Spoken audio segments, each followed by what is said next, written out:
اونچی اونچی پتھریلی جگہوں اور جھاڑیوں کے درمیان سے گزرتے 5 منٹ بعد وہ کہیں رک گئے تھے۔ پھر سارا کو دروازہ کھلنے کی بھاری چرچراتی آواز سنائی دی اور پھر اگلے ہی پل زاران کی غصیلی آواز اس کی سماعت سے ٹکرائی۔ میری بیوی کا ہاتھ چھوڑ دو۔ وہ کڑے تنبیہی لہجے میں شاید اس شخص سے مخاطب تھا جس نے سارا کا ہاتھ پکڑا ہوا تھا۔ دھیرج رکھیے اے سی صاحب، آپ کی بیگم صاحبہ ہمارے لیے باعث عزت ہیں، مگر تب جب آپ ہمارے مطالبات ماننے کی حامی بھریں گے۔ سارا نے جواب میں کسی اور شخص کی بھاری حاکمانہ آواز سنی۔ پھر اگلے ہی پل اس شخص نے سارا کا ہاتھ اپنی گرفت سے آزاد کرتے اس کی آنکھوں سے پٹی ہٹا دی۔ چند سیکنڈ تو اس سے کچھ نظر نہ آیا، پھر آنکھیں ملی تو منظر واضح ہوا۔ وہ ایک چھوٹے سے کمرے میں بوسیدہ سی چٹائی پر کھڑی تھی، جہاں اس سے چند قدموں کے فاصلے پر زاران کھڑا تھا، اور ان کے ارد گرد 4 گنڈوں ٹائپ چلیے والے اسلحے سے لیس آدمی بھی کھڑے تھے، جن میں 2 وہی تھے جو اسے یہاں لے کر آئے تھے۔ زاران کو اپنے سامنے دیکھتے اس کا ضبط ٹوٹ گیا اور وہ بے قراری سے اس کی طرف بڑھی اور اس کے کندھے سے لگ کر سسکنے لگی۔ اس کی گرفت زاران کے بازو پر اتنی سخت تھی جسے خوف ہو کہ یہ لوگ انہیں الگ نہ کر دیں۔ چاروں گنڈے خاموشی سے یہ منظر دیکھ رہے تھے۔ ریلیکس، کچھ نہیں ہوگا، زاران نے ایک ہاتھ سے اس کے گرد حصار بناتے ہوئے تسلی بھرے لہجے میں کہا۔ اس کے حصار میں آتے ہی سارا کے دم ہوتے وجود میں جیسے جان آ گئی تھی۔ بے دم ہوتے وجود میں جیسے جان آ گئی تھی۔ ٹھیک ہے اسی صاحب، آپ اچھی طرح سوچ لیں، 4 گھنٹے آپ کے پاس، ہم پھر آئیں گے، مگر یاد رکھیے جواب ہاں میں ہونا چاہیے، ورنہ پھر بہت برا ہوگا۔ آپ کو اپنی جان کی تو شاید پرواہ نہ ہو، مگر بیوی کی جان، خاص طور پر اس کی عزت کی پرواہ تو ہوگی نا۔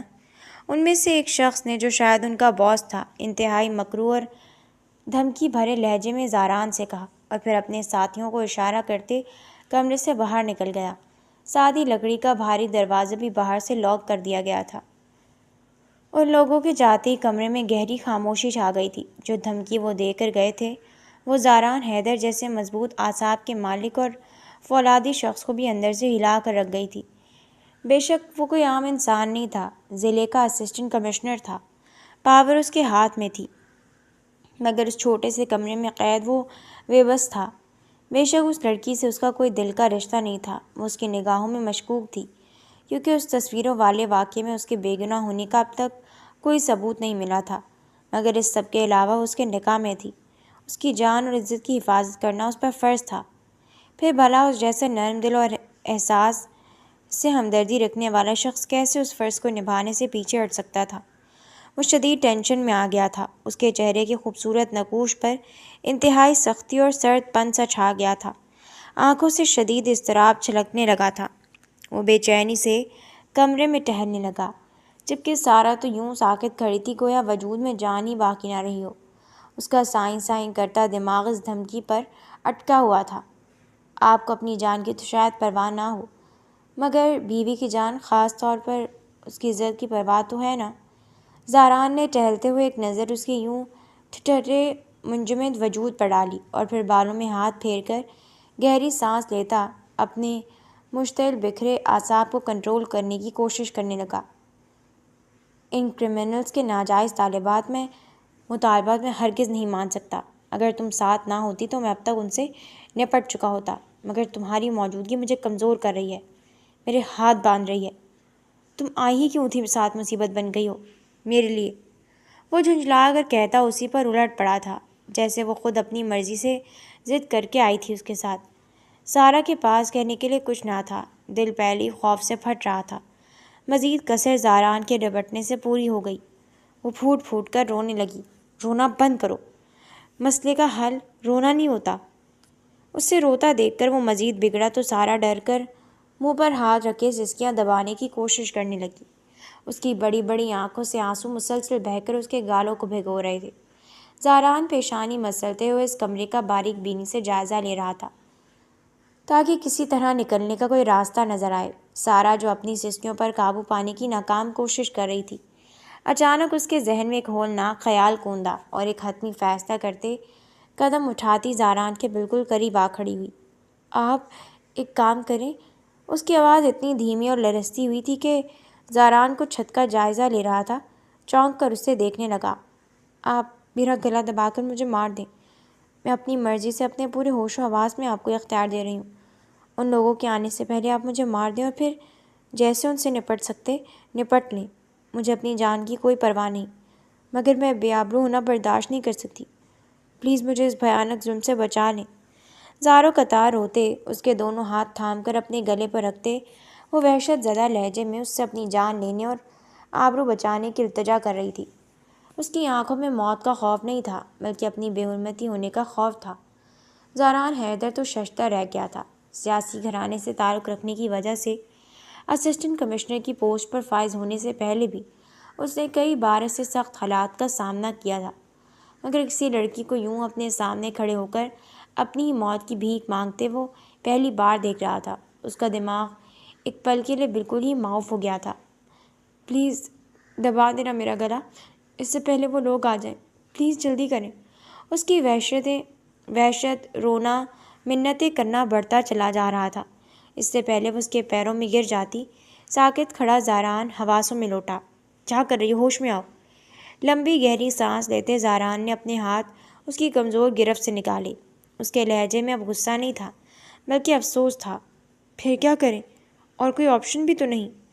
وہ بے بسی کی تصویر بنی ہچکی دے کر روتے ہوئے بولی۔ کام ڈاؤن، سوچنے دو مجھے کچھ۔ زاران نے نرم لہجے میں کہا تو وہ خود پر قابو پاتی اپنے آنسو صاف کرنے لگی۔ ایک طریقہ ہے، لیکن اس کے لیے تمہیں یہ ڈرنا اور رونا ترک کر کے ہمت کرنی ہوگی۔ اگر کامیاب ہو گئی تو یہاں سے بحفاظت نکل جائیں گے، اور اگر ذرا سی غلطی پر ناکامی ہوئی تو میں نہیں جانتا کیا ہوگا۔ چند منٹ سوچنے کے بعد وہ اس سے بولا، کیا کرنا ہوگا؟ سارا نے لرزتی ہوئی آواز میں پوچھا تو وہ آہستگی سے اسے سمجھانے لگا۔ سمجھ آ گئی ہے نا؟ ڈر بالکل ظاہر نہیں کرنا، اور ویسا کرنا جیسا میں نے کہا ہے۔ اگر انہیں ذرا سا بھی موقع مل گیا تو وہ تمہارے ذریعے مجھ پر قابو پانے میں کامیاب ہو سکتے ہیں۔ زاران نے پھر سے اپنی بات دہرائی تاکہ وہ اچھے سے سمجھ جائے۔ میں سمجھ گئی ہوں، آپ فکر نہ کریں۔ سارا نے اندر سے خوف زدہ ہونے کے باوجود لہجے میں ہمت لاتے اسے مطمئن کرنے کی کوشش کی۔ ٹھیک ہے، آؤ پہلے کچھ کھا پی لو، اگر یہاں سے نکلنے میں کامیاب ہو جاتے ہیں تو نہ جانے کتنا چلنا پڑے۔ زاران نے وہاں کونے میں رکھی چھوٹی سی تپائی پر رکھی کپڑے سے ڈھکی پلیٹ اٹھائی اور اسے نیچے بچھی چٹائی پر رکھتے اسے بھی بیٹھنے کا اشارہ کیا۔ وہ آنسو صاف کرتے آلتی پالتی مار کر بیٹھ گئی۔ زاران نے ٹرے سے کپڑا ہٹایا۔ پلیٹ میں ابلے ہوئے دال چاول اور پانی کا گلاس رکھا ہوا تھا۔ زاران نے پانی کا گلاس اٹھا کر اس کی طرف بڑھایا، جس سے وہ حلق خشک ہونے کی وجہ سے ایک ہی سانس میں پی گئی۔ پھر پلیٹ اس کے آگے کر دی۔ بھوک نہ ہوتے ہوئے بھی وہ اس کے کہنے پر کھانے لگی تاکہ جسم میں توانائی آئے۔ زاران نے خود بھی ایک دو لقمے لیے اور پھر ہاتھ کھینچ لیا۔ جب وہ کھانا کھا چکی تھی تو زاران نے ایک بار پھر پلان دہرا کر اسے ہدایات دیں تو غور سے سنتے اس بات میں سر ہلانے لگی۔ پتہ نہیں وہ مطمئن ہوا یا نہیں، مگر اسے ریڈی رہنے کا اشارہ کرتا دروازے کی طرف بڑھا اور اسے زوردار انداز میں بجانے لگا۔ چند لمحوں بعد دروازہ کھل گیا اور ایک گنڈے کی شکل نظر آئی۔ کیا بات ہے عزیز صاحب؟ بیگم تنگ کر رہی کیا جو دروازہ بجا رہے ہیں؟ بڑے بھونڈے انداز میں ہنس کر اس نے پوچھا۔ زاران کے اندر غصے کی تیز لہر اٹھی۔ بڑی مشکل سے اس نے خود پر ضبط کیا اور سرد لہجے میں بولا، اپنے باس کو بلاؤ، مجھے بات کرنی ہے اس سے۔ باس ابھی آرام کر رہے ہیں، آپ میں نے کہا نا مجھے ابھی بات کرنی ہے۔ زاران نے اس شخص کی بات کاٹ دی۔ اس کی آواز میں ایسا روک تھا کہ وہ غنڈہ بھی ٹھٹک گیا اور خاموشی سے دروازہ بند کرتا پلٹ گیا۔ میرے خیال سے ان کا باس ابھی آ جائے گا، تم الرٹ رہنا۔ زاران نے مڑ کر سارا سے سرگوشی میں کہا تو آنے والے وقت کے خیال سے اندر سے کانپ اٹھنے کے باوجود اس نے اسبات میں سر ہلا دیا۔ زاران دروازے کے بالکل قریب کھڑا ہو گیا۔ ہر گزرتا لمحہ اس کی بے چینی بڑھاتا جا رہا تھا۔ پھر اچانک باہر سے قدموں کی چاپ ابھری۔ وہ پوری مستعد ہو کر دروازے کی ایک طرف کھڑا ہو گیا اور آنکھوں سے سارا کو پھر سے الرٹ رہنے کا اشارہ کیا۔ پھر دروازہ کھلا اور توقع کے مطابق سب سے پہلے اندر داخل ہونے والا ان کا باس ہی تھا، زاران، جو پوری طرح چوکنا کھڑا تھا۔ بجلی کی سی تیزی سے اس شخص کے پیٹ میں لات مارتے اس نے بندوق چھین لی۔ لات کھاتے ہی وہ شخص چیخ مارتا پیٹ پر ہاتھ رکھتے جھکا ہی تھا کہ زاران نے پھرتی سے گن کی نال اس کے سر پر لگا دی۔ وہیں رک جاؤ، ورنہ تمہارے باس کا بھیجا اڑا دوں گا۔ باس کے پیچھے اندر آتا دوسرا غنڈہ اپنے باس کی مدد کے لیے آگے بڑھنے ہی لگا تھا کہ زاران کی دھمکی پر اپنی جگہ رک گیا۔ سارا جو خوف زدہ کھڑی تھی، زاران کی ہدایت پر عمل کرتے تیزی سے اس کے پیچھے یوں آ کھڑی ہوئی کہ اب اسے براہ راست نشانے پر رکھ کر کوئی زاران کو ہتھیار پھینکنے پر مجبور نہیں کر سکتا تھا۔ اسی پل وہاں سب کے سب غنڈے، جو تعداد میں 4 تھے، جمع ہو گئے، مگر اسلحے سے لیس ہونے کے باوجود وہ کچھ نہیں کر پا رہے تھے کیونکہ ان کے باس کی جان خطرے میں تھی۔ زاران ان کے باس کو گن پوائنٹ پر رکھے ان سب کو دروازے سے دور ہٹنے کا کہہ رہا تھا، جو اسے خونخوار نگاہوں سے گھورتے دھمکیاں دے رہے تھے کہ ان کے باس کو چھوڑ دے ورنہ اچھا نہیں ہوگا۔ زاران کی تنبیہ پر بھی جب وہ پیچھے نہیں ہٹ رہے تھے تب ان کے اپنے باس نے چلا کر گالیاں دیتے انہیں پیچھے ہٹنے کو کہا تو تب وہ پیچھے ہٹے۔ زاران اسی حالت میں باس کو لیے کمرے سے باہر آیا اور بالکل دیوار کے ساتھ لگ کر کھڑا ہو گیا تاکہ پیچھے سے آ کر کوئی حملہ نہ کر سکے۔ سارا بھی اس کی ہدایت پر عمل کرتے بالکل اس کے لمبے چوڑے وجود کے پیچھے چھپی ہوئی تھی۔ اپنی اپنی گنز نیچے پھینک دو۔ زاران نے اگلا حکم دیا تو ان سب کے چہروں پر تذبذب اور غصے کے ملے جلے تاثرات ابھرے اور وہ ایک دوسرے کی طرف دیکھنے لگے۔ جلدی کرو، پھینکو، ورنہ واقعی میں تمہارے باس کے سر میں سوراخ کر دوں گا۔ مجھے اپنے انجام کی بالکل پرواہ نہیں، مگر تمہارا باس میرے ہاتھوں ضرور مرے گا اگر تم لوگوں نے میرا حکم نہیں مانا تو۔ انہیں اپنی ہدایت پر عمل نہ کرتا دیکھ کر زاران نے دھاڑتے ہوئے وارننگ دی۔ اس کی آنکھوں کا خونخوار پن بتا رہا تھا کہ وہ اپنے کہے پر عمل کرنے میں دیر نہیں لگائے گا۔ جلدی پھینکو نیچے، ورنہ میری جان چلی جائے گی۔ باس بھی شاید نام کا باس تھا، اندر سے پکا بزدل نکلا۔ جان جانے کے ڈر سے اپنے آدمیوں پر چیخا تو ان سب کو نہ چاہتے ہوئے بھی بندوقیں نیچے پھینکنی پڑیں۔ جلدی سے اٹھاؤ انہیں اور وہی کرو جو میں نے کہا تھا، زاران نے پیچھے دیکھے بنا سارا سے کہا تو وہ ڈرتے ڈرتے آگے بڑھی اور جلدی سے ایک ایک کر کے چاروں گنز اٹھائیں اور چند قدم چل کر دائیں طرف موجود کھائی میں پھینک دی، جس کے متعلق زاران اسے بتا چکا تھا۔ شاید آتے وقت اس نے کسی طرح کھائی دیکھ لی ہوگی، تبھی جانتا تھا۔ گنز کھائی میں پھینکنے کے بعد وہ دوڑ کر واپس اپنی جگہ پر آ کھڑی ہوئی۔ اسی پل زاران نے اچانک باس کے سر سے بندوق ہٹاتے اس کے پیروں کو نشانہ بنا ڈالا۔ وہ بری طرح چیختا نیچے گرا اور اپنے پیروں کو تھامتا تڑپنے لگا۔ تمام غنڈے خوف سے اپنی جگہ سے حرکت نہ کر سکے۔ زاران نے بڑے آرام سے ایک ایک کر کے ان سب کے پیروں کا نشانہ لیا۔ فضا چیخوں سے گونج اٹھی۔ سارا نے ڈر کر اپنی آنکھوں پر ہاتھ رکھ لیا۔ زاران ان غنڈوں کو جان سے مارنا چاہتا تھا مگر اس قابل نہیں چھوڑنا چاہتا تھا کہ وہ ان کے پیچھے آئیں، تعاقب کریں، اسی لیے اس نے ان کے پیر ناکارہ کر دیے تھے۔ اگر وہ جلد از جلد یہاں سے نکلنے میں کامیاب ہو جاتا تو فوراً اپنی ٹیم سے رابطہ کر کے یہاں فورس بلوا کر ان سب کو اریسٹ کر سکتا تھا۔ وہ اب اپنے پیروں کے ناکارہ ہونے پر زمین پر پڑے درد سے کراہتے لوٹ پوٹ ہو رہے تھے۔ زاران نے آگے بڑھتے ایک ایک کر کے سب کی جیبوں سے ان کے موبائل فون نکالے، لیکن اپنا اسے نہیں ملا جو ان لوگوں نے اپنے قبضے میں لیا تھا۔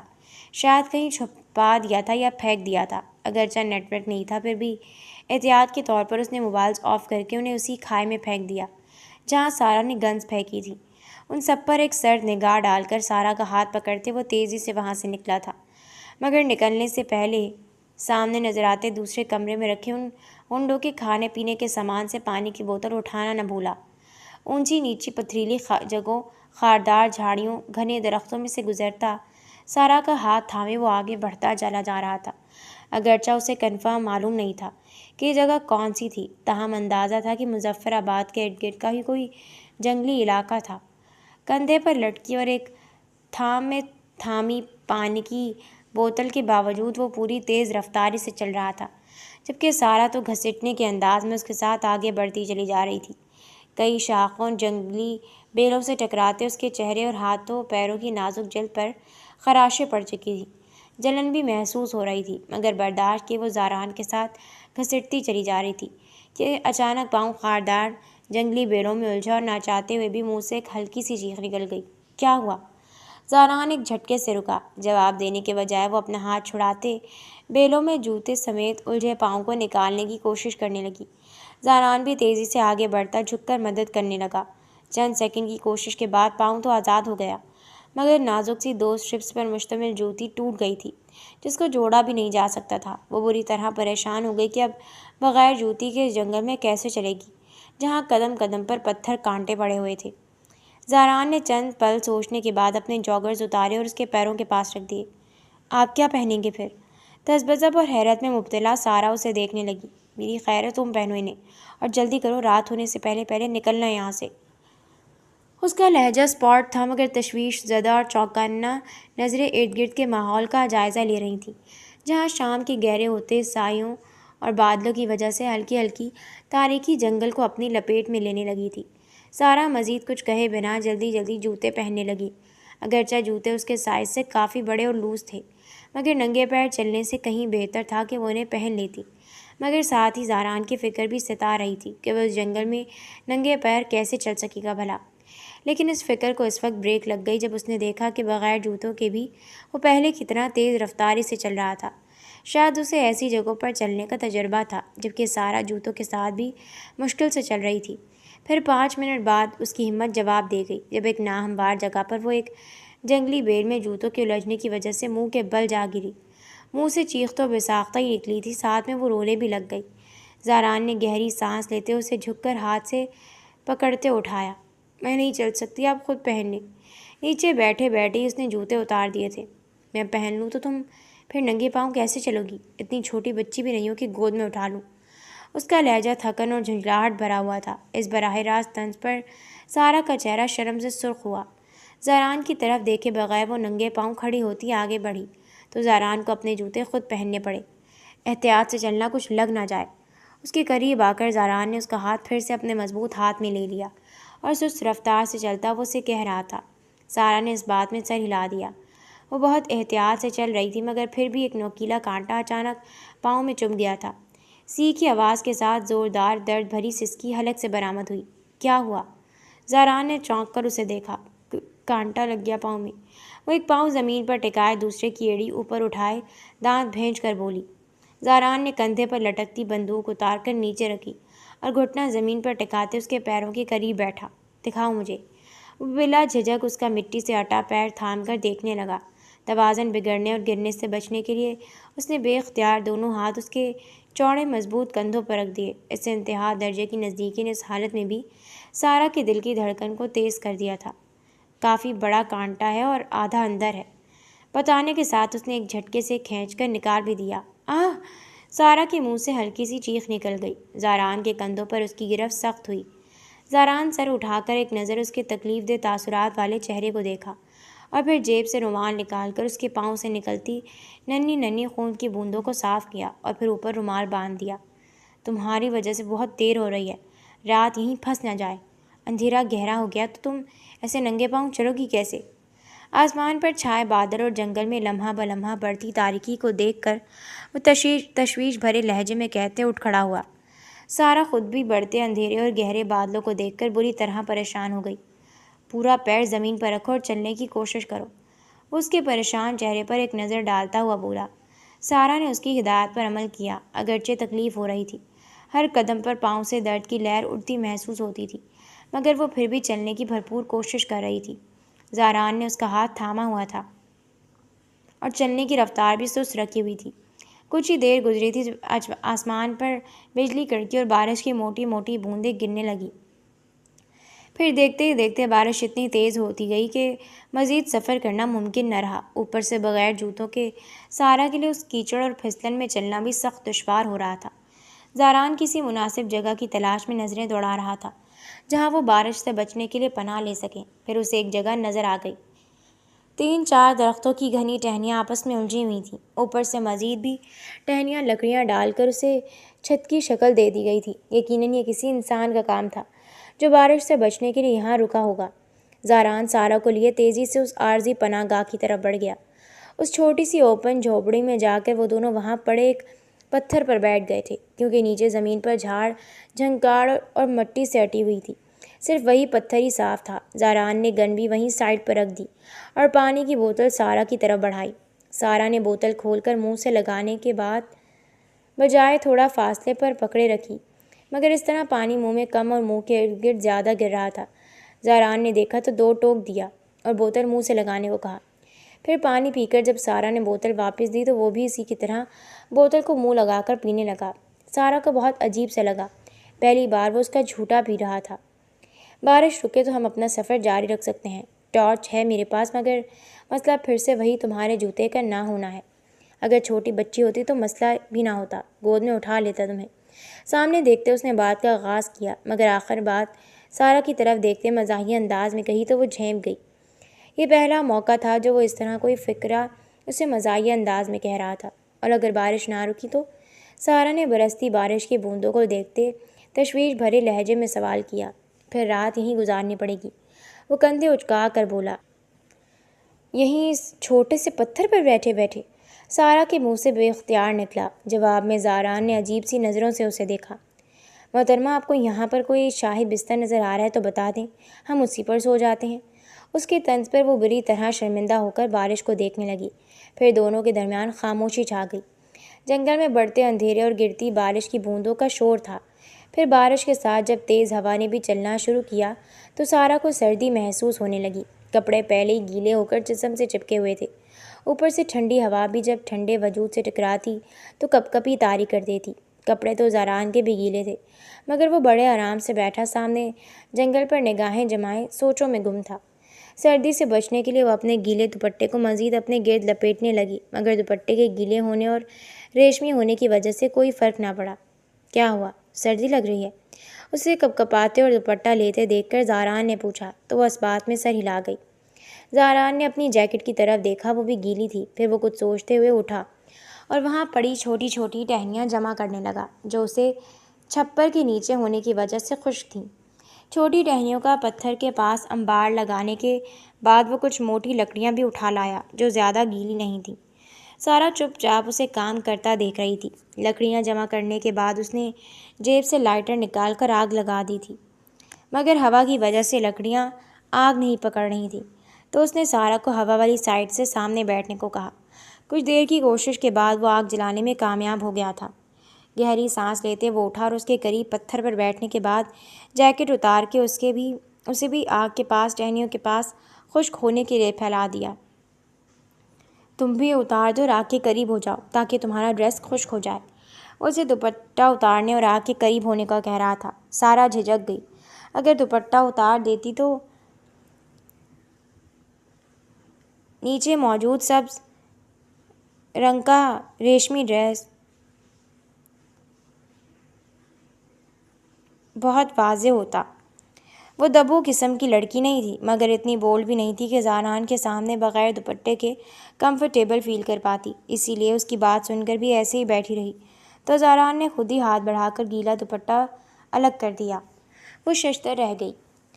گیلے ڈریس سے تمہیں بخار ہو سکتا ہے، عام سے انداز میں کہتا وہ جھک کر اس کا دوپٹہ اپنی جیکٹ کے ساتھ نیچے پھیلانے لگا۔ پھر سیدھا ہو کر اس کے شرم سے سرخ پڑتے چہرے کو دیکھتا آگ کے قریب ہونے کا اشارہ کیا تو نظریں جھکائے کچھ جھجکتے ہوئے وہ قریب ہوئی۔ زاران کے اشارے سے اس کا وجود ہلکا سا مس ہو رہا تھا۔ دونوں کی نظریں جلتی ہوئی آگ پر تھیں۔ اچانک بہت شدت سے خوفناک انداز میں بجلی کڑکی۔ سارا چیختی ہوئی اس سے لپٹ گئی۔ ریلیکس، کچھ نہیں ہوتا۔ وہ ایک پل کو تو اس کے لپٹنے پر ساکت رہ گیا تھا، پھر گہری سانس بھر کر اسے تسلی دینے لگا۔ مجھے بہت ڈر لگ رہا ہے، کہیں ہمارے اوپر نہ گر جائے۔ اس کے سینے میں منہ چھپائے خوف سے لرزتی ہوئی آواز میں بولی تو زاران کو جھجکتے ہوئے اس کو گرد اپنا حصار باندھ گیا۔ وقت جیسے تھم سا گیا تھا۔ وہ آنکھیں بند کیے اس کے سینے سے لگی بیٹھی تھی۔ زاران کے دونوں مضبوط بازو کسی سائبان کی طرح اسے اپنے حصار میں لیے ہوئے تھے۔ نزدیکی اتنی زیادہ تھی کہ ایک دوسرے کی سانسیں تو کیا دھڑکنیں بھی سنائی دے رہی تھیں۔ اس عجیب سے ماحول میں بھی اس کے دلکش کا لمس زاران کے سخت اعصاب کو پگھلا رہا تھا۔ نہ جانے کیوں وہ لڑکی اسے اپنے دل میں اترتی محسوس ہو رہی تھی۔ یہ صرف سارا کی کشش ہی نہیں تھی، بلکہ کچھ اچھوتے انوکھے احساسات تھے جو اس پل دل میں پیدا ہوتے محسوس ہو رہے تھے۔ وہ اس سب میں نہ چاہتے ہوئے بھی کھو رہا تھا۔ اس وقت اس کے سینے سے لگی سارا کے منہ سے اچانک چیخ نکلی۔ کیا ہوا؟ اس غیر متوقع چیخ پر وہ بھی یکدم بوکھلا گیا تھا۔ میرے پاؤں پر کسی چیز نے کاٹا ہے، وہ خوف سے سرسراتی آواز میں کہتی تیزی سے اپنا پاؤں اوپر کر کے دیکھنے لگی۔ اسی پل زاران کی تیز نظروں نے اس سانپ کو دیکھ لیا تھا جو وہاں سے نکل رہا تھا۔ معاملہ سمجھنے میں اسے لمحہ بھر نہ لگا۔ بجلی کی سی تیزی سے اس نے پاس رکھی گن اٹھا کر جانتے ہوئے سانپ پر ماری جو صحیح نشانے پر جا لگی۔ پھر 3-4 بار سے سانپ کو ختم کرنے کے بعد وہ سارا کی طرف متوجہ ہوا، جس کی آنکھیں خوف سے پھیلی ہوئی تھیں۔ مجھے سانپ نے کاٹا کیا؟ وہ بے حد سراسیمہ ہو کر پوچھ رہی تھی۔ زران نے وقت ضائع کیے بنا اس کا پاؤں پکڑ کر دیکھا، پھر اسے ٹخنے سے اوپر وہ چھوٹا سا نشان نظر آ گیا جہاں سے خون کی نندھی بوندیں نکل رہی تھیں۔ کوئی شک نہیں تھا کہ سانپ نے ہی کاٹا تھا۔ تیزی سے وہ جھکا اور اس جگہ اپنے لب رکھ دیے، پھر چند سیکنڈ بعد چہرہ اوپر کر کے تھوکا۔ یہ عمل 5 منٹ تک اس نے دہرایا اور پھر اس کا دوپٹہ اٹھا کر زخم سے اوپر کس کر باندھ دیا تاکہ اگر ذرا سا بھی زہر بچا ہو تو وہ باقی جسم میں نہ پھیل سکے۔ سارا خوف سے سفید پڑتے چہرے کے ساتھ اسے دیکھ رہی تھی۔ کیا میں اب مر جاؤں گی؟ کانپتی آواز میں اس سے سوال کرتے وہ رو دی تھی۔ زاران کے دل پر نہ جانے کیوں جیسے گھونسا سا پڑا۔ نہیں پاگل لڑکی، یہ عام سا سانپ تھا۔ اس قسم کا سانپ زیادہ زہریلا نہیں ہوتا، اور زہر بھی جو تھا میں نے نکال دیا ہے، گھبراؤ مت۔ اس کے لہجے میں صرف تسلی ہی نہیں، بے حد نرمی بھی تھی۔ سارا کی جان میں کچھ جان آئی۔ زاران کے کہنے پر وہ دونوں پاؤں پتھر پر اوپر کر کے بیٹھ گئی۔ زاران نے مزید لکڑیاں جمع کر کے آگ بڑھائی تاکہ اور کوئی ایسا موذی جانور قریب نہ آ سکے۔ پھر اس کے ساتھ پتھر پر بیٹھتے اس نے بازو پر بندھی گھڑی میں وقت دیکھا۔ رات کے 10 بج رہے تھے۔ گرمیوں میں رات کا ٹائم اگرچہ جلدی گزرتا، مگر پھر بھی کئی گھنٹے باقی تھے صبح ہونے میں۔ اگرچہ سانپ زیادہ خطرناک نہیں تھا، مگر پھر بھی وہ اندر سے فکر مند تھا۔ یہاں سے جلد از جلد نکل کر اسے ہاسپٹل لے جانا چاہتا تھا۔ نہ جانے کیوں اب باقی سب چیزوں سے زیادہ وہی لڑکی اہم ہو چکی تھی اس کے لیے، جو اس کی نظروں میں مشکوک بھی تھی۔ بڑی مشکل سے رات کے بقیہ گھنٹے گزرے اور صبح کی کرنیں نمودار ہوئیں تو زاران کی بے چینی میں کچھ کمی آئی۔ سارا نیم غنودگی میں جا رہی تھی۔ ساری رات زاران کے کہنے پر وہ بمشکل آنکھیں کھلی رکھے جاگتی رہی تھی، کیونکہ سونا اس حالت میں صحیح نہیں تھا۔ سب سے پہلے زاران نے اس کے پاؤں کا جائزہ لیا جہاں پر سوزش ہو چکی تھی۔ وہ چلنے کے قابل بالکل نہیں تھی۔ زاران نے اسے ہلا کر تو وہ بمشکل آنکھیں کھول پائی۔ وہ جانے کے لیے تیار کھڑا نظر آیا۔ سارا لیٹے سے اٹھ بیٹھی۔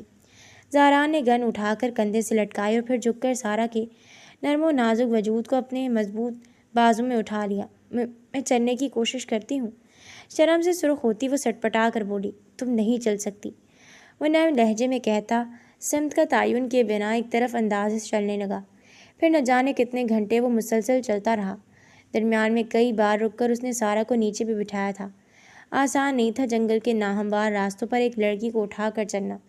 اس کی ہمت تھی۔ سارا نے کئی بار اصرار کیا چلنے کے لیے، مگر وہ ہر بار منع کر دیتا۔ تھک کر وہ اس کے سینے میں منہ چھپا گئی تھی جب اچانک اس کے کانوں نے گاڑی کے ہارن کی آواز سنی تو تیزی سے سر اٹھا کر دیکھا۔ وہ سڑک پر پہنچ چکے تھے۔ اس کے سینے سے سکون بھری سانس خارج ہوئی۔ گاڑی دور سے آ رہی تھی۔ زاران نے جلدی سے اسے روڈ کنارے بٹھا کر اپنی جیکٹ اتار کر اسے پہنا دی، کیونکہ دوپٹہ تو اس کا ٹانگ پر بندھا ہوا تھا۔ وہ نہیں چاہتا تھا کہ ایسے حلیے میں اس کی بیوی کو کوئی دیکھے۔ گاڑی جیسی قریب آئی، زاران کے اشارہ کرنے پر رک گئی۔ گاڑی میں میاں بیوی اور 2 بچوں سمیت فیملی تھی۔ زاران نے جب مختصراً جنگل میں پھنسنے اور سانپ کے بارے میں بتا کر ہیلپ مانگی تو وہ دونوں میاں بیوی گاڑی سے اترے۔ اس عورت نے سارا کو سہارا دے کر گاڑی میں بٹھایا۔ زاران مرد کے ساتھ آگے بیٹھ گیا اور اس سے فون لے کر اس نے سب سے پہلے تایا جان کو کال ملا کر لوکیشن بتائی۔ خوش قسمتی سے وہ اس جگہ سے زیادہ دور نہیں تھے۔ پولیس اور آرمی کی ٹیمز کے ساتھ مل کر انہیں ڈھونڈ رہے تھے۔ عبدالمنان بھی ان کے ساتھ تھا۔ گاڑی کے ہاسپٹل تک پہنچنے سے پہلے ان سب تک پہنچ گئے تھے۔ گاڑی والے میاں بیوی بھی حیرانی سے پولیس اور فورسز ٹیمز کو دیکھ رہے تھے۔ زاران نے تایا جان کی گاڑی میں سارا کو ہاسپٹل بھجوا دیا اور خود فورسز کے ساتھ اس مقام کی طرف روانہ ہو گیا جہاں پر ان کرمنلز کا ٹھکانہ تھا۔ اب کیسی طبیعت ہے تمہاری؟ وہ نیم غنودگی میں تھی جب مانوس سی آواز کانوں میں پڑی۔ تیزی سے آنکھیں کھول کر دیکھا تو وہ پاس ہی بیٹھا نظر آیا۔ سارا کی نظریں اسی پر جم گئیں۔ ہمیشہ کی طرح فریش ہینڈسم سا۔ جس روز جنگل سے نکلنے کے بعد وہ ہاسپٹل پہنچی تھی تو اسے ایڈمٹ کر لیا گیا تھا۔ پھر مسلسل بخار میں مبتلا رہنے کے بعد آج تیسرے دن بخار ذرا کم ہوا تھا۔ شہلا رانا مسلسل اس کے ساتھ تھی۔ جہاں زیب رانا بھی 2 بار اسے دیکھنے آئے تھے۔ البتہ زاران کو وہ اس دن کے بعد آج دیکھ رہی تھی۔ ایسی کیا دیکھ رہی ہو؟ کچھ پوچھ رہا ہوں میں۔ اس کے یک ٹک دیکھنے پر نرم لہجے میں بولا، آپ کہاں تھے؟ نقاہت کے مارے وہ بمشکل بول پائی، سوری میں بہت بیزی تھا، تمہیں دیکھنے آ نہیں پایا، مگر دائی جان سے میں مسلسل رابطے میں رہ کر تمہاری طبیعت کے بارے میں پوچھتا رہا۔ اس کے پہلو میں رکھے نازک سے ہاتھ پر ہلکے سے اپنا ہاتھ پھیرتے وہ معذرت خواہانہ انداز میں کہہ رہا تھا۔ سارا حیرت سے آنکھیں پھاڑے اسے دیکھنے لگی۔ زاران حیدر کا سوری کرنا، وضاحت دینا اور یہ لہجہ، کہیں وہ کوئی خواب تو نہیں دیکھ رہی تھی؟ اس نے حیرت سے سوچتے ہوئے آنکھیں جھپکیں، مگر نہیں، ایک خواب نہیں تھا، حقیقت تھی۔ اس کے حیرانگی بھرے تاثرات پر وہ نظریں چراتا اٹھ کھڑا ہوا اور ڈاکٹر سے ملنے کا کہتے کمرے سے باہر نکل گیا۔ شام تک سارا کو ڈسچارج کر دیا گیا۔ شہلا رانا بھی ساتھ آئی تھیں۔ وہ زاران کو مسلسل سارا کی کیئر کرنے کی ہدایات دے رہی تھیں، جنہیں وہ توجہ سے سن رہا تھا، جبکہ سارا شرمندہ ہو رہی تھی کہ نہ جانے کس دل سے وہ اسے برداشت کرتا تھا، کیونکہ اس کی نظروں میں تو وہ مشکوک تھی، مگر وہ اس بات سے ناواقف تھی جس روز زاران وہ مجرموں کو زخمی حالت میں اریسٹ کروا کر واپس آ رہا تھا، تب عبدالمنان نے اسے راستے میں بتایا کہ اس نے اس صحافی کو ڈھونڈ لیا ہے جس نے اس رات ریسٹ ہاؤس میں چھپ کر تصویریں بنائی تھیں۔ زاران سخت بے چین ہو اٹھا تھا، یہ جاننے کے لیے کہ کیا سارا بھی اس کھیل میں شامل تھی یا نہیں۔ پھر اس صحافی تک پہنچنے تک وہ مسلسل دل میں یہی دعا کرتا رہا کہ سارا اس سب میں شامل نہ ہو، کیونکہ دل میں جب سے اس کے لیے فیلنگز پیدا ہوئی تھیں، اب یہ دل اس کے ساتھ اپنے رشتے کو بڑھانے کا بھی خواہش مند ہو رہا تھا۔ ایسے میں اگر وہ قصوروار نکلتی تو زاران کو مجبوراً اپنے دل میں پیدا ہوئے جذبات کا گلا گھونٹنا پڑتا، پھر وہ اسے کوئی سزا دیتا، اپنی زندگی سے نکال دیتا یا پھر معاف کر دیتا، اسے خود بھی نہیں معلوم تھا۔ تاہم ایک بات کنفرم تھی، دل میں نئی نئی پیدا ہوئی محبت بھری فیلنگز ضرور ختم ہو جاتی۔ عبدالمنان نے اس کی ہدایت پر اس صحافی حسن علی کو خاموشی سے اٹھوا لیا۔ تھوڑی سی مار کھانے کے بعد اس نے سب کچھ بتا دیا۔ اس نے کسی کے کہنے پر یہ سب نہیں کیا تھا۔ اس رات جب زاران اسے گاڑی سے اٹھا کر اندر لے جا رہا تھا، تب اس نے جھلک دیکھ لی تھی اور اندازہ لگا لیا تھا کہ وہ کوئی لڑکی تھی۔ تجسس کے ہاتھوں مجبور ہو کر جب رات کو وہ زاران حیدر کے کمرے کے گرد منڈلا رہا تھا، تو تب اچانک ہوا سے کھڑکی تھوڑی سی کھل گئی تھی اور اندر موجود لڑکی واضح طور پر اس نے دیکھ لی، تو ایک شیطانی خیال ذہن میں آیا اور اس نے چپکے سے تصویریں اتار لیں۔ اس کا ارادہ تھا کہ وہ یہ تصویریں زاران کی کسی مخالف کو بیچ کر پیسے کمائے گا۔ واپس آ کر ریسرچ کی تو پتہ چلا حالیہ دنوں میں جس شخص کے غیر قانونی دھندوں کے پیچھے زاران حیدر پڑا ہوا تھا، وہ سیٹھ قاسم تھا۔ حسن علی فوراً سیٹھ قاسم سے ملا اور اسے 5 لاکھ میں وہ تصویریں فروخت کر دیں، جنہیں سیٹھ قاسم نے زاران کا امیج خراب کرنے کے لیے فوراً ہی انٹرنیٹ پر وائرل کروا دیا۔ حسن علی کے اس بیان سے واضح ہو گیا کہ سارا کا اس میں کوئی قصور نہیں تھا۔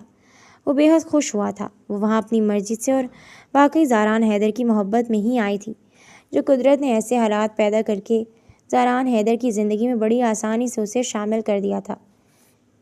وہ جانتا تھا دشمنوں کی قید میں اور جنگل میں اس کے اچھے سلوک نے سارا کو زیادہ حیران نہیں کیا تھا، کیونکہ وہ سچویشن کا تقاضا تھا، مگر اب گھر میں اس کا یہ مہربان نرم رویہ سارا کو ضرور حیران کر رہا تھا۔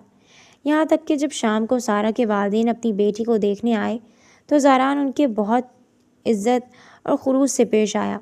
حالانکہ غلط رویہ تو اس نے پہلے بھی کبھی نہیں اپنایا ان کے ساتھ، مگر پہلے اس کا انداز تھوڑا سرد، مغرور، لیا دیا سا ہوتا تھا۔ ویسے بھی اتنی بڑی پوسٹ پر فائز امیر داماد سے سارا کے والدین خود بھی مروب ہو کر تکلف برتتے تھے، مگر اب کی بار زاران کا بے تکلفانہ انداز انہیں بھی حیران کر گیا تھا۔ تاہم وہ بہت خوش بھی ہوئے۔ انہوں نے زاران سے سارا کو کچھ دنوں کے لیے اپنے ساتھ لے جانے کا پوچھا تو زاران نے یہ کہہ کر معذرت کر لی کہ سارا کو فی الحال بہت کیئر کی ضرورت ہے، جو یہاں رہ کر زیادہ اچھے سے ہو پائے گی۔ کہ ساتھ ہی اس نے وعدہ کیا کہ وہ اس کے مکمل صحت یاب ہوتے ہی ان کے پاس خود لے کر آئے گا۔ تو وہ دونوں مطمئن ہو کر چلے گئے۔ شہلا رانا اور جہاں زیب رانا بھی زاران کو بہت ساری ہدایت دے کر چلے گئے تھے۔ میں تنگ آ گئی ہوں بدمزہ پھیکے کھانے کھا کھا کر، کچھ تیز مسالے والا ٹیسٹی، وہ جھنجھلاہٹ بھرے لہجے میں ملازمت سے کہہ رہی تھی، جب زاران اندر داخل ہوتے زاران کو دیکھ کر چپ ہو گئی۔ کیا کھانا ہے تمہیں؟ زاران نے اس کی بات سن لی تھی۔ اب وہ قریب کھڑا پوچھ رہا تھا۔ کچھ نہیں، سارا گڑبڑا کر بولی۔ پھر یہی کھاؤ۔ وہ توہمانہ لہجے میں بولا تو سارا کو نہ چاہتے ہوئے بھی ابلے ہوئے چاولوں اور دہی فروٹس پر مشتمل کھانا کھانا پڑا۔ وہ بھی وہیں بیڈ کی دوسری سائڈ بیٹھا رہا۔ پھر جیسے ہی کھانا ختم ہوا، زاران نے اسے میڈیسن لینے کا آرڈر دیا۔ اب کی بار بھی سارا نے چپ چاپ ہدایت پر عمل کیا اور بیڈ سے اترنے لگی تھی جب وہ اس سے روک گیا۔ کہاں جا رہی ہو؟ میڈیسن کی فوراً بعد تمہیں سونا چاہیے، نائٹ بلب آن کرتا وہ کہہ رہا تھا۔ میں وہاں اپنی جگہ پر سونے ہی جا رہی ہوں۔ اچنبے سے اسے دیکھتے سارا نے جواب دیا، تمہاری جگہ یہی ہے، اب آرام سے سو جاؤ۔ وہ سنجیدگی سے بولا، لیکن سارا نے کچھ کہنا چاہا۔ میں نے کہا نہ سو جاؤ چپ چاپ۔ اب کی لہجہ توقمانہ تھا۔ سارا پھر مزید کچھ بول نہ پائی اور بالکل کنارے پر ہو کر لیٹنے لگی تھی جب زاران نے ہاتھ بڑھا کر اسے اپنی سائڈ پر کیا۔ وہ ہک دک رہ گئی۔ کھا نہیں جاؤں گا میں تمہیں، ادھر ہو کر سو ورنہ گر جاؤ گی۔ اس کا انداز ڈانٹنے والا تھا۔ نیم اندھیرے میں سارا کے لبوں پر ایک خوبصورت مسکان آئی۔ کیا واقعی میرے سنگ دل صنم کے دل میں میرے لیے جگہ بننے لگی ہے؟ خود پر کمبل ڈالتے زاران حیدر کو دیکھتے دماغ میں یہ خوشگوار خیال آیا تھا۔ پھر زاران حیدر تو نیند کی وادیوں میں اتر گیا، مگر سارا کی آنکھوں سے نیند روٹ گئی۔ اس کی طرف رخ کیے نائٹ بلب کی نیلگوں روشنی میں اس حسن کے دیوتا کے چہرے پر نظریں جمائے وہ جی بھر کر اس کی خوبصورت نقوش کو آنکھوں کے راستے دل میں ازبر کر رہی تھی۔ یہ میرے پہلو میں اتنے آرام سے کیسے سو رہے ہیں محترم، جبکہ میری نیند تو اڑ گئی ہے ان کی باتوں سے۔ وہ اس پر نگاہیں جمائے کچھ چڑھ کر سوچ رہی تھی، کیونکہ ان محترم کو بھی جگایا جائے اور اپنی خدمت کروائی جائے۔ جتنا میں ان کی نظر کرم کو ترسی ہوں، تھوڑا تو بدلہ لے لوں۔ اس خیال کے آتے وہ لب دانتوں تلے دبا کر مسکرائی اور پھر آہستگی سے زاران کے قریب ہو گئی۔ آنکھیں بند کر کے دونوں ہاتھ ماتھے پر رکھتی درد بھری آہیں بھرنے لگی۔ توقع کے مطابق وہ فوراً جاگ گیا تھا۔ کیا ہوا ہے؟ تمہاری طبیعت تو ٹھیک ہے؟ نیند سے بوجھل آنکھوں کے ساتھ اس نے سارا کے ماتھے پر ہاتھ رکھتے ہوئے پوچھا۔ اس کے لہجے میں اپنے لیے تفکر، پریشانی اور بے قراری محسوس کرتے سارا کا دل خوشی سے دھڑکنے لگا۔ یہ فکر کیئر ایسے خام خواہ نہیں تھی۔ سنگ دل صنم کا پتھر دل پگھل چکا تھا۔ پھر جیسے ہی سارا نے سر درد کا نام لیا، وہ فوراً ہی ڈاکٹر کو کال کرنے لگا تھا۔ سارا نے بڑی مشکل سے رو کر کہا، سونے سے آرام آتا ہے، میڈیسن سے نہیں، اور پھر خود ہی اپنا سر دبانے لگی تو یہ دیکھ کر زاران نے اس کے ہاتھ سر سے ہٹا دیے اور آہستہ آہستہ خود دبانے لگا۔ اس کے ہاتھ میں جادو تھا یا قربت میں سکون؟ درد نہ ہونے کے باوجود سکون محسوس کرتی چند منٹوں میں وہ سو چکی تھی۔ پھر صبح جب آنکھ کھلی تو اپنا سر زاران کے بازو پر رکھا دیکھ کر نہ صرف لبوں پر مسکان آئی بلکہ دل میں دور دور تک پھول کھل گئے۔ وہ دھیرے دھیرے اس کے قریب آ رہا تھا اور اب وہ ٹائم زیادہ دور نہیں تھا جب وہ اسے تسلیم کر لیتا۔ سارا کے لیے وہ اس کی زندگی کا سب سے خوبصورت ترین دن ہونے والا تھا۔ بخار مکمل طور پر اترا تو آہستہ آہستہ صحت بھی بحال ہونے لگی تھی۔ زاران نے اگرچہ منہ سے کچھ نہیں کہا تھا، مگر اس کا کیئر کرنے کا انداز بتاتا تھا کہ اس کے دل میں سارا کے لیے جگہ بن چکی تھی۔ پچھلے 15 دنوں سے سارا نے سوائے آرام کرنے اور کھانے پینے کے کچھ نہیں کیا تھا۔ اب وہ اکتا گئی تھی آرام کر کر کے، اس لیے اس نے دوبارہ سے پڑھائی سٹارٹ کرنے کا فیصلہ کیا۔ اسے امید تھی زاران منع نہیں کرے گا، مگر پھر بھی خدشہ تھا۔ شام کو وہ آیا۔ سارا نے ڈرتے ڈرتے کالج جانے کی اجازت مانگی تو وہ سر ہلاتے ہوئے بولا، ٹھیک ہے، میں ڈرائیور سے کہہ دوں گا تمہیں چھوڑنے اور لانے کے لیے، جوائن کر لو کل سے۔ عام سے انداز میں کہتا وہ کمرے میں چلا گیا۔ سارا بے حد خوش ہو گئی۔ اسی خوشی میں اس کا ارادہ کوکنگ کرنے کا تھا، اس لیے وہ کچن میں آ گئی۔ کون سی ڈش بنائی جائے؟ ابھی یہی سوچ رہی تھی جب بٹلر نے آ کر کہا کہ اسے زاران سر بلا رہے ہیں اسٹڈی روم میں۔ وہ کچھ حیران ہوتے ہوئے وہاں گئی، مگر اندر داخل ہونے کے بجائے دروازے پر کھڑے کھڑے پوچھنے لگی۔ جب زاران نے اندر آنے کو کہا، سوری سر، میں اندر نہیں آ سکتی، پھر آپ کی کوئی فائل یا کچھ بھی گم ہوا مجھ پر الزام آئے گا، وہ صاف گوئی سے بولی۔ زاران دل میں شرمندہ ہوا، پھر اٹھ کر خود ہی دروازے پر آیا اور اس کا ہاتھ پکڑ کر اندر لے گیا اور اپنے لیے مخصوص چیئر پر بیٹھا دیا اور خود اس کے سامنے ٹیبل پر بیٹھ گیا۔ سارا کی صرف بڑی بڑی خوبصورت آنکھوں میں ہی حیرانگی نہیں ابھری، بلکہ ہونٹ بھی حیرت سے واہ ہو گئے۔ تم مجھ سے کافی چھوٹی ہو، شاید 7-8 سال۔ کیا تمہیں اچھا لگے گا کہ تم سے اتنا بڑا شوہر تم سے معافی مانگے؟ چیئر کے دونوں سائڈز پر ہاتھ رکھے اس کی طرف جھکا وہ اتنی سنجیدگی سے پوچھ رہا تھا کہ سارا نے تیزی سے نفی میں سر ہلایا۔ Good girl. وہ مسکراتا پیچھے ہوا، بس اب پچھلی کوئی بات مت دہرانا کبھی۔ یہ اسٹڈی روم جتنا میرا ہے اتنا تمہارا بھی ہے، اگرچہ کوئی خاص ضرورت نہیں، مگر پھر احتیاطاً میں ملازمین کی وجہ سے اسے لاک رکھتا ہوں، مگر آئندہ سے اس کی ایک چابی تمہارے پاس بھی رہے گی۔ اس کا ایک ہاتھ چیئر پر ٹھہرا ہوا تھا جبکہ دوسرے ہاتھ کی انگلیاں سارا کے نقوش پر محو رقص تھیں۔ وہ دھڑ دھڑ کرتے دل کے ساتھ سانس روکے یہ رقص دیکھ رہی تھی۔ پھر وہ اٹھا اور اسے ساتھ لیے اسٹڈی روم سے باہر آیا۔ جلدی سے تیار ہو جاؤ، ہم تمہارے پیرنٹس سے ملنے جا رہے ہیں۔ بیڈ روم میں داخل ہوتے وہ اس سے کہہ رہا تھا۔ سارا خوش ہوتی اس کی ہدایت پر جلدی جلدی تیار ہونے لگی۔ پھر کچھ دیر بعد وہ خوبصورت ڈریس میں ملبوس زاران کے ساتھ گاڑی میں بیٹھ کر اماں ابا سے ملنے جا رہی تھی۔ وہ زاران حیدر جس کا چہرہ ڈرائیونگ کرتے ہوئے سرد و سپاٹ تاثرات لیے ہوتا تھا، آج اس دلکش چہرے پر مسکران تھی۔ جگمگاتی براؤن آنکھیں بھی مسکرا مسکرا کر بار بار سارا کی طرف اٹھتی سارا کی دھڑکنوں کو بڑھائے دے رہی تھیں۔ اماں ابا انہیں دیکھ کر خوشی سے پھولے نہیں سما رہے تھے۔ ان کا بس نہیں چل رہا تھا داماد کے ایک ایک قدم کے نیچے پھول بکھیر دیں۔ محلے میں الگ دھوم مچی ہوئی تھی۔ اسسٹنٹ کمشنر داماد کی کسی طوفان کی طرح پورا محلہ اپنے مسائل لے کر سارا کے ماں باپ کے گھر امٹ پڑا تھا۔ زاران جو اپنے آفس میں روزانہ نہ جانے کتنے لوگوں کو نپٹاتا تھا، یہاں 10 منٹ میں ہی لوگوں کی بھیڑ میں بوکھلا گیا تھا، کیونکہ یہاں پورا محلہ اسے صرف اسسٹنٹ کمشنر ہی نہیں بلکہ اپنا داماد سمجھ کر بھی حق جتا رہا تھا۔ بڑی مشکل سے وہ آدھا گھنٹہ وہاں بیٹھ پائے تھے۔ زاران کی شکل دیکھ کر سارا راستہ وہ بمشکل اپنی ہنسی کنٹرول کرتے ہوئے آئی تھی۔ پھر باہر ڈنر کرنے کے بعد جب وہ رات گئے گھر پہنچے تو تھکاوٹ کی وجہ سے فوراً ہی سو جانا چاہتی تھی، مگر زاران نے ایسا کرنے نہ دیا۔ محترمہ پچھلے 20 دنوں سے اپنی خدمت کروا رہی ہیں، آج ذرا اپنی خدمات بھی پیش کریں۔ وہ بیٹھ کر پر اس کے برابر میں لیٹ تھا، اس کا نازک سا مخروطی انگلیوں والا ہاتھ پکڑ کر اپنے ماتھے پر رکھ گیا تھا۔ سارا پہلے تو جھیپی پھر آہستہ آہستہ اس کا سر دبانے لگی۔ نائٹ بلب بھی آن کر دو۔ زاران جو سکون سے آنکھیں بند کیے ہوئے لیٹا تھا اگلا حکم جاری کیا۔ سارا نے قریب پڑے ریموٹ سے ہی ساری لائٹس آف کرتے نائٹ بلب آن کر دیا۔ اب کمرے میں نیلگو روشنی پھیل گئی تھی۔ 15 منٹ گزر گئے تھے اس کے سرہانے بیٹھے، اس کا سر دباتے وہ خود بھی نیند سے اونگنے لگی تھی، جب عجیب سے احساس کے ساتھ پٹ سے آنکھیں کھل گئیں۔ اس کا ہاتھ اب زاران حیدر کے ماتھے پر نہیں بلکہ اس کے مضبوط ہاتھ میں قید تھا۔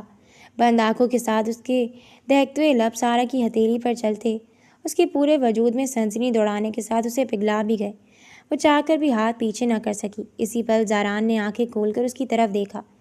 اس پل اس کی براؤن آنکھوں میں جو جذبات کا طوفان تھا وہ بچی نہیں تھی جو سمجھ نہ پاتی۔ بے حد نرمی سے اس نے ہاتھ بڑھا کر اسے اپنے پہلو میں سمیٹ لیا تھا۔ پھر سونے سے پہلے اس نے سارا سے کہا، یہ رات میری زندگی کی سب سے خوبصورت ترین رات ہے سارا۔ میں خدا سے دعا کرتا ہوں کہ تمام عمر ہماری زندگی کی ہر رات ہر دن کو ایک دوسرے سے سکون اور راحت کا باعث بنا دے، آمین۔ سارا کے لب بہت ہولے سے ہلے تھے۔